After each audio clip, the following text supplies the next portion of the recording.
Hello అండి అనిల్ గారు. Yeah. Doctor అంటే ప్రాణం పోసేవాళ్ళు. ఎలాంటి ది వర్స్ట్ సిచ్యువేషన్ అయినా సరే వాళ్ళ ప్రాణాన్ని కాపాడడమే వాళ్ళ బాధ్యత. డాక్టర్స్ దగ్గరికి క్రిమినల్స్ వస్తారు, చెడ్డోళ్ళు వస్తారు, Yeah. ఇంకా రకరకాల అంటు వ్యాధులు ఉన్న వాళ్ళు కూడా వస్తారు. Yeah. ఏమీ సంబంధం లేదు, ఒక మనిషి బ్యాక్గ్రౌండ్తో సంబంధం లేకుండా వాళ్ళ ప్రాణాన్ని కాపాడడమే వీళ్ళ ధ్యేయం. ఆ రకంగానే డాక్టర్స్ పనిచేస్తూ ఉంటారు. Yeah.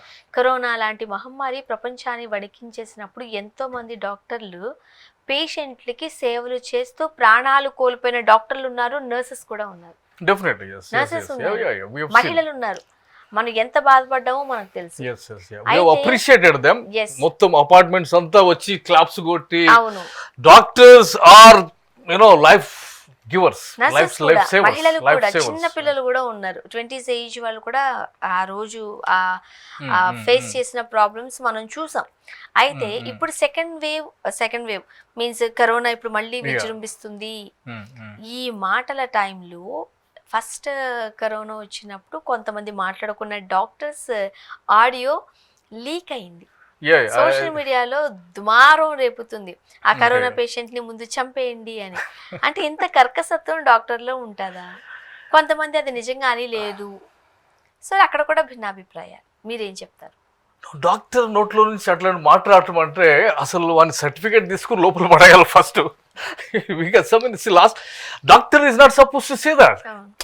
ఆ మర్సీ కిల్లింగ్ అని ఉంటుంది, అది వీళ్ళు సంతకాలు చేస్తే they should be able to proceed. కానీ బట్ డాక్టర్ మన దగ్గర మర్సీ కిల్లింగ్ లేదు, ఇండియాలో లేదేమో మరి. బట్ అసలు అట్లాంటి సిస్టమ్ లేదు అసలు. మరి అంత మంచి దేశంలో లైక్ అంతగా టేక్ కేర్ చేసే లైఫ్ కి వాల్యూ చేస్తున్న దేశంలో ఇట్లాంటి డాక్టర్స్ వాళ్ళు డాక్టర్లు అంటారు, వాళ్ళు చీడపుడుగులు అంటారు. వాళ్ళు మనుషుల్లోని చంపేస్తాం అనేటువంటి ఆ వృత్తికే కళంకం అది. So I don't know why. I think అప్పుడే అతను లోపల పడేసేసి మన లైసెన్స్ క్యాన్సిల్ చేసి ప్రాసిక్యూట్ చేసి లీగల్ గా ప్రొసీడ్ చేయాల్సిందన్నమాట. ఎందుకంటే అట్లాంటివి చేయకపోతే మరలా చాలా మంది డాక్టర్స్ కి బుద్ధి రావాలి కదా. అట్లాంటి వాళ్ళు ఉంటారు, మనకు బయటకు వచ్చింది ఒకటై ఉండొచ్చు, కానీ ఆ స్ట్రిక్ట్నెస్ రావాలా, ఆ క్విక్ యాక్షన్, షిఫ్ట్ యాక్షన్ అంటారు.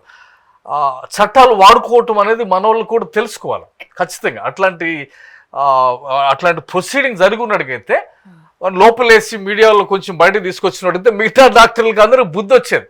ఎందుకంటే డాక్టర్స్ అనగానే ఒక మంచి ఇంప్రెషన్ ఉంది బయట, లైఫ్ పోస్తారనేది. సో అట్లాంటి డాక్టర్స్ని ఖచ్చితంగా టాలరేట్ చేయకూడదు, ఖచ్చితంగా.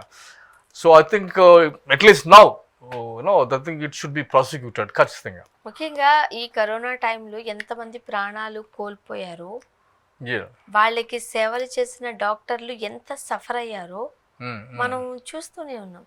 అది ఇప్పుడు లీక్ అయ్యేసరికి కాస్త బాధాకరంగానే ఉంది. అంటే ఆ సిచ్యువేషన్ అక్కడ ఉన్న వాళ్ళు, బట్ ఎటువంటి సిచ్యువేషన్ లో కూడా doctor is not suppose to say that.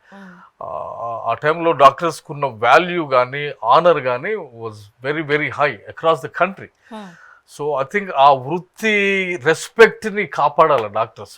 I think they should not ఆ లైన్ క్రాస్ చేయడం తప్పది. అది ఎవరైనా కానీ లీగల్ గా ప్రొసీడ్ అవ్వాలా, యాక్షన్ తీసుకోవాల్సిందే.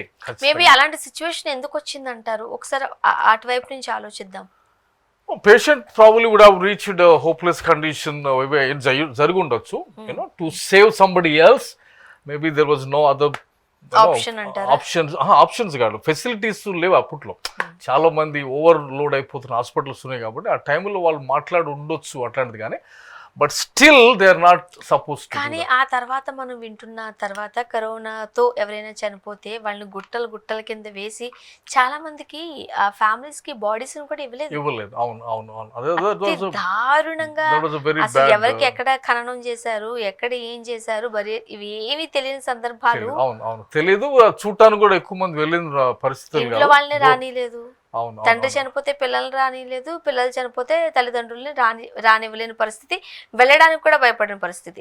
అలాంటి ఫ్యామిలీ వాళ్ళు దూరం పెట్టేస్తే డాక్టర్లు మాత్రం ఏం చేస్తారు అనేది కూడా కొంతమంది ఉంది. కానీ అంటే you cannot be again soft on that, you cannot bend for the situation, but you still need to uphold the law, you still need to be very very strong on the law, definitely, because as a profession doctor is not supposed to say that.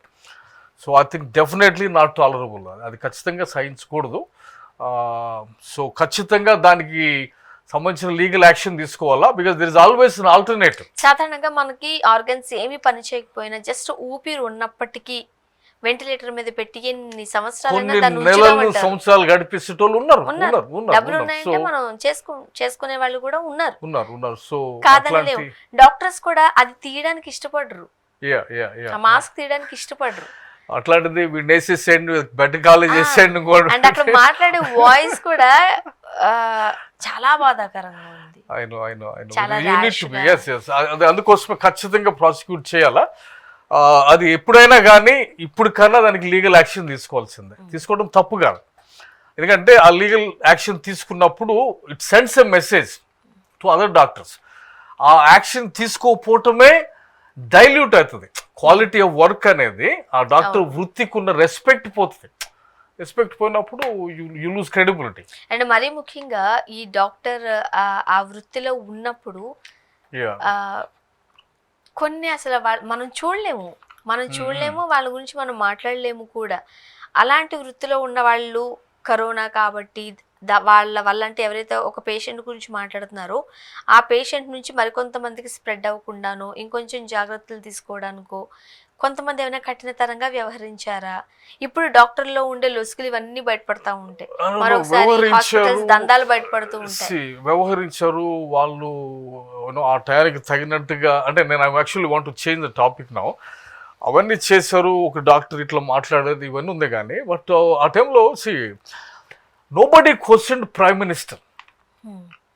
Really, I mean, like I was looking at the dead bodies on the banks of rivers, వారణాసిలో ఈ నదీ ప్రాంతాల్లో 5 లక్షల మంది మనకున్న medicine ని వేరే దేశాలకు పంపించేస్తే mistakingly, and prime minister avoids press conference. He's never facing a camera, he's never accountable to anybody. ఆ టైంలో మనం ఒక ఇన్సిడెంట్ మాట్లాడుతున్నాము, 5 లక్షల మంది ప్రాణాలు మన దేశంలోనే మ్యానుఫ్యాక్చర్ అయింది మెడిసిన్. అది మనకేమో తబేలాలు లైట్లు వెలిగించండి అని చెప్పి మెడిసిన్ పంపించేస్తే సెకండ్ వేవ్లో 5 లక్షల మంది చనిపోతే ప్రైమ్ మినిస్టర్ని క్వశ్చన్ చేయలేదు.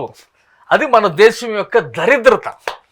You cannot tolerate that. I mean like prime minister ఇన్ని సంవత్సరాలుగా ప్రెస్ మీటింగ్లు అకౌంటబిలిటీ లేకుండా వెళ్ళటం అనేది అది అది అది అది అది డిస్ట్రాయింగ్ ఏ కంట్రీ. అంటే అంత ప్లేస్లో ఉన్నటువంటి ప్రైమ్ మినిస్టరు అకౌంటబిలిటీ లేకపోతే, రీసెంట్లీ మొన్న నేను వింటా ఉన్నాను, నేను నౌ ప్రధానమంత్రి అంటా ఉన్నాడు, ఏది prime minister, no please criticise my government. Now he's coming out, ఏది 5 లక్షల మంది చంపేసిన తర్వాత నౌ క్రిటిసైజ్ మై గవర్నమెంట్, ఏది మోడీ చెప్తా ఉన్నాడు అనమాట. ఇన్ని సంవత్సరాల తర్వాత మణిపూర్ గురించి మాట్లాడింది లేదు, ప్రెస్ కాన్ఫరెన్స్లు తీసుకుంది లేదు. భయం ఆయనకి. భారతదేశానికి పట్టినటువంటి పెద్ద దరిద్రం అది. నేను అంటుంది ఏంటంటే, I'm sorry to say that, because other కంట్రీస్లో, డెవలప్డ్ కంట్రీస్లో యూ క్యాన్ డూ దాట్. ఇట్లాంటి వాళ్ళని టాలరేట్ చేయరు అక్కడ. ఎట్లా చేస్తారు? నేను మాట్లాడుతుంది ఏంటంటే, criticize my government after so many years being a prime minister. Now I know this strengthens the democracy. ఇప్పుడు మెలకు వచ్చిందా ప్రైమ్ మినిస్టర్కి? ఇప్పుడే మెలకు వచ్చిందా? సో ఇంత కోట్ల మంది జీవితాలు ఏంటి? ప్రెస్ 4th పిల్లర్ అనేది స్ట్రాంగ్గా ఉండి ఎమ్మడబడి క్వశ్చన్ చేసి అకౌంటబిలిటీ డిమాండ్ చేస్తుంటే భారతదేశ ఇంకా అభివృద్ధిలోకి వెళ్ళేది. సో కొన్ని సంవత్సరాలు వెళ్ళిపోయి టాకింగ్ ఒక డాక్టరు ఖచ్చితంగా ఇదే ఈ ఏమంటారు స్ట్రిక్ట్ రూల్స్ లేకపోవటం, స్ట్రిక్ట్ గా యాక్షన్ తీసుకోపోవటం, అది భారతదేశాన్ని పాడు చేస్తుంది. ఆ డాక్టర్ మీద యాక్షన్ తీసుకోవాలా, అకౌంటబిలిటీని అవాయిడ్ చేసిన ప్రైమ్ మినిస్టర్ ని కూడా వేటాడి క్వశ్చన్ చేయాలి. అది దమ్మున్న మీడియా చేసే పని. Thank you. Okay, thank you so much.